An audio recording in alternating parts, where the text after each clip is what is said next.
I mean, the truth is, if somebody's got poor genetics for bodybuilding and they're able to progress, I mean, to me, follow that guy around. Yeah. Learn from him. Yeah. Get the fuck up. Simon says, get the fuck up. Throw your hands in the sky. Next question here is, how do you qualify a beginner, intermediate, and advanced? Is this total time spent training? So you can go ahead and answer that from a bodybuilding perspective.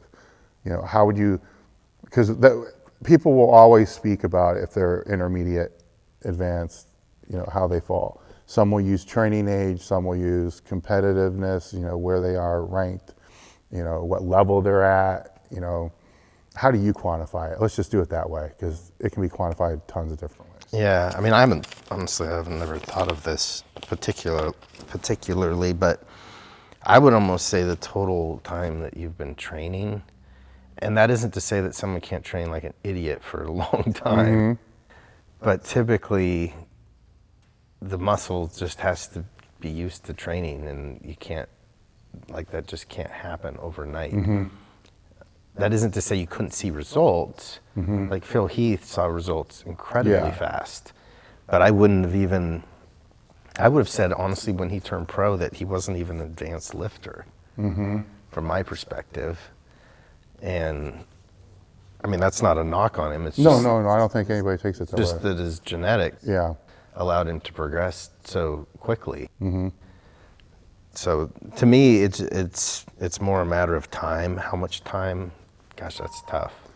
Yeah, because on the flip side of what you say, what you're saying here is there's a lot of guys out there, bodybuilders out there, have been, you know, competing at the state, national level for 15 years, that have been doing this forever, and just don't have the genetic ability to break through. Yeah. Who are definitely advanced. Oh, heck yeah. I mean, probably way more advanced than a lot of the pros.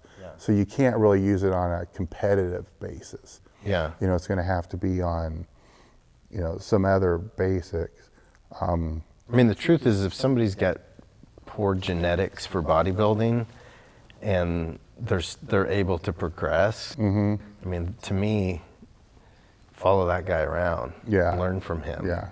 Because you're going to learn a lot more from him than you would be somebody with great genetics that has done really well, but has never actually had to learn how to work around. I've answered this so many different ways. I used to say, if you think you're an intermediate, you're a beginner.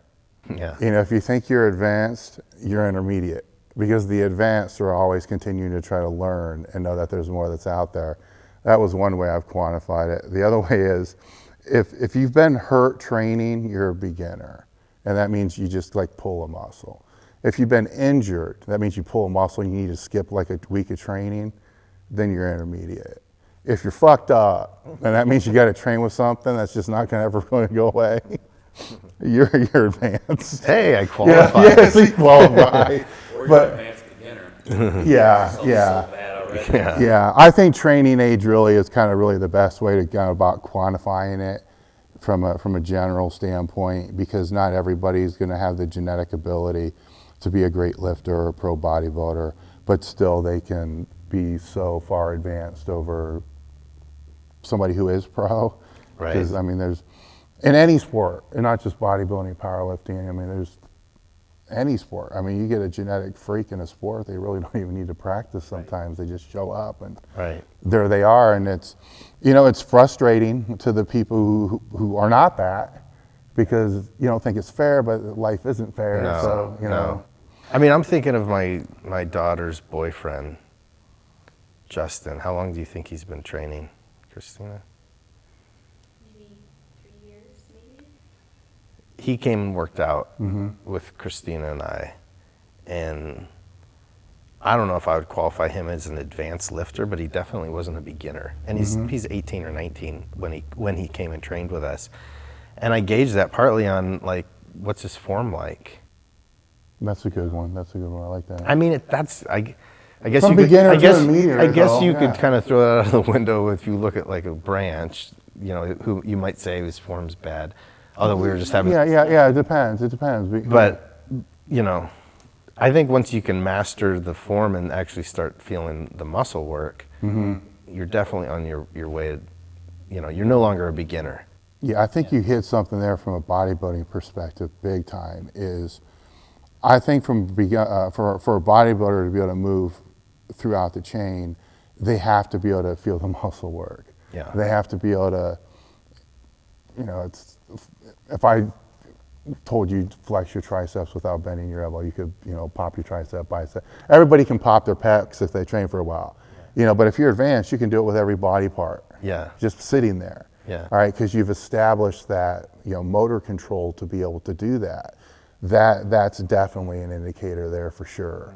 Because a lot can't. A lot of beginners, you're like, well, can you flex your calf without actually moving your leg? No, well, they don't have that motor control, and that's, neural patterns, muscular coordination. That would be more of a quantifiable way to be able to do it. Yeah, I agree with that.